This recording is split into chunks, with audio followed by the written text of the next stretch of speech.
it's always a good thing. It's always a good time. Yes, it is. Oh boy, the entire month of May. We are going live the entire month of May. The show is called Etsy Shenanigans. Is that what we're calling the show? I have to double check and see that. Of course, I'll run over to my iPad just now, get ourselves all juiced up before we do the great opening. So give me just a moment, friends.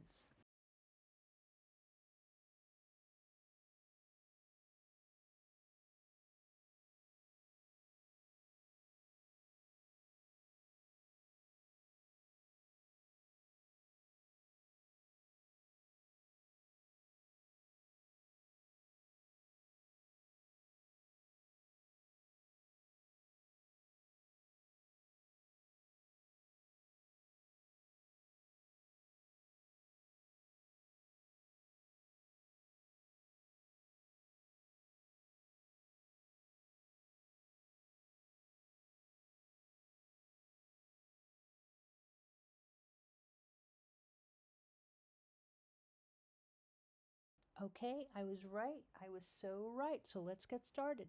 Yo, yo, yo to the yo, yo, yo. And for you, I made it. Welcome to Etsy Shenanigans, day 1. We're going live every single day in the month of May.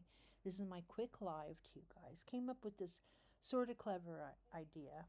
And, oh boy, that is the delay that we have going on over on YouTube. So we have an earnings call after the close today, and we're all registered up, and I should probably be able to report tomorrow a little bit of what I've kind of picked up, and not going to be analyzing every square inch of the earnings call until for a little bit more data to come through and commentary and that sort of thing to come through. But this is the beginning of a full month of content, and the whole idea, honestly, is to offer a little more levity in what's going on in the on the what are called the Etsy streets, which are wild. The people that cover Etsy as sellers, as coaches, working for other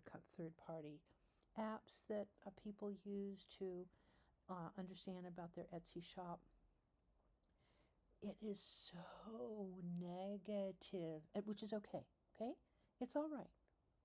It's all right to be a little bit dramatic. But every day, every single day, and I'm sorry, you go over to the website, it looks like Mother Goose to me.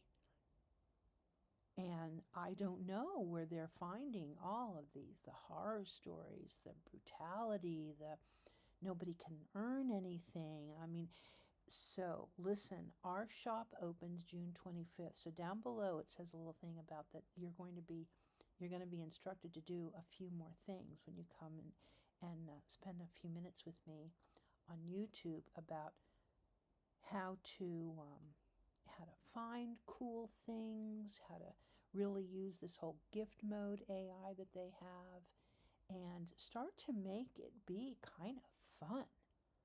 I mean, you tell me where else you're going to go. Okay, we could go to Shopify, and a lot of people do. They get started on Etsy, they do well enough, they run over to Shopify, and then after that they're home and running their own web page. So there are markers in all of this. You know, you have to start somewhere.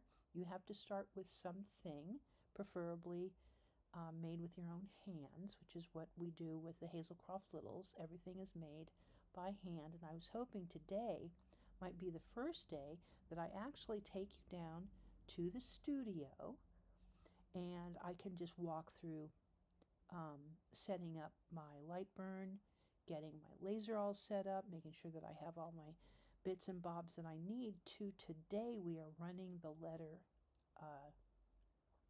F for fun.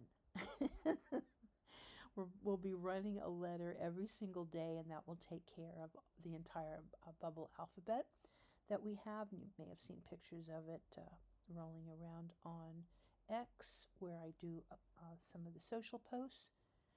So, yeah, it's just going to be a little bit of, run-ins around the Etsy streets and trying to at some point come to terms with this is what the platform is, this is what it's good for, these are the things that you need to be cautious of.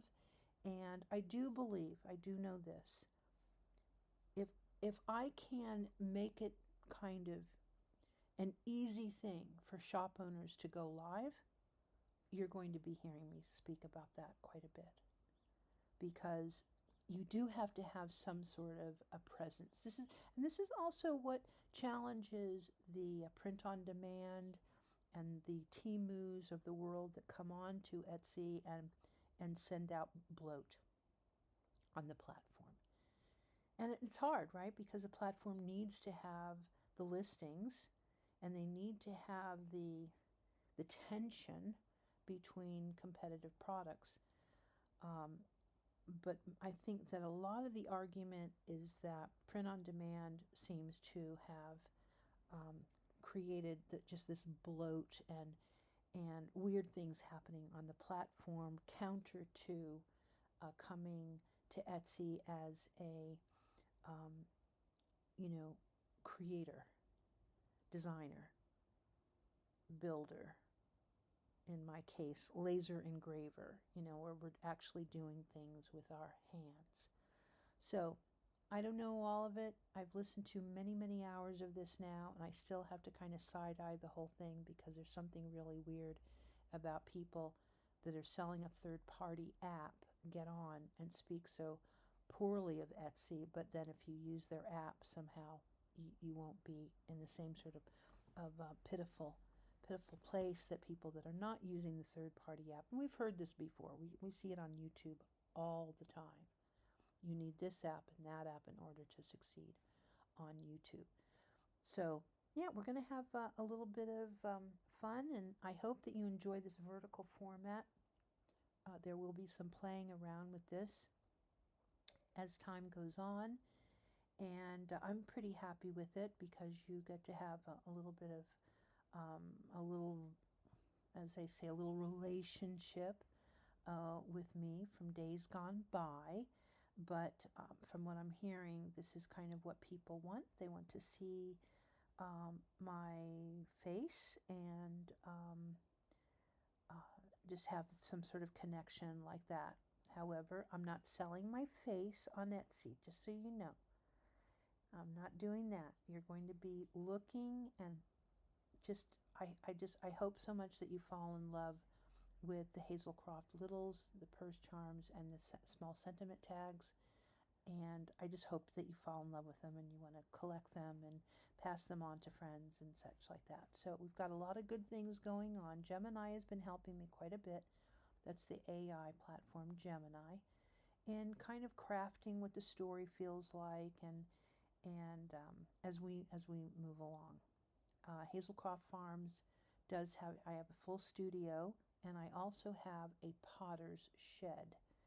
And our potter's shed is actually absolutely adorable, and it's so ready to become a Hazelcroft Littles shop, like a real shop where I could do the photography, and we can have a lot of fun with other things that I'm interested in and doing in my life.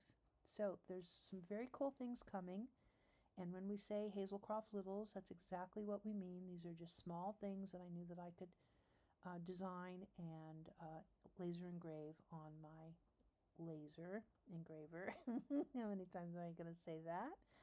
And I'll share all of this stuff about how I do things and all the bits and bobs that it takes. We are already ready for our packaging. We have some beautiful packaging that we designed, and we already have our little bubble bags and our labels and our label printer and all of that. So we are so ready to go for June 25th launch.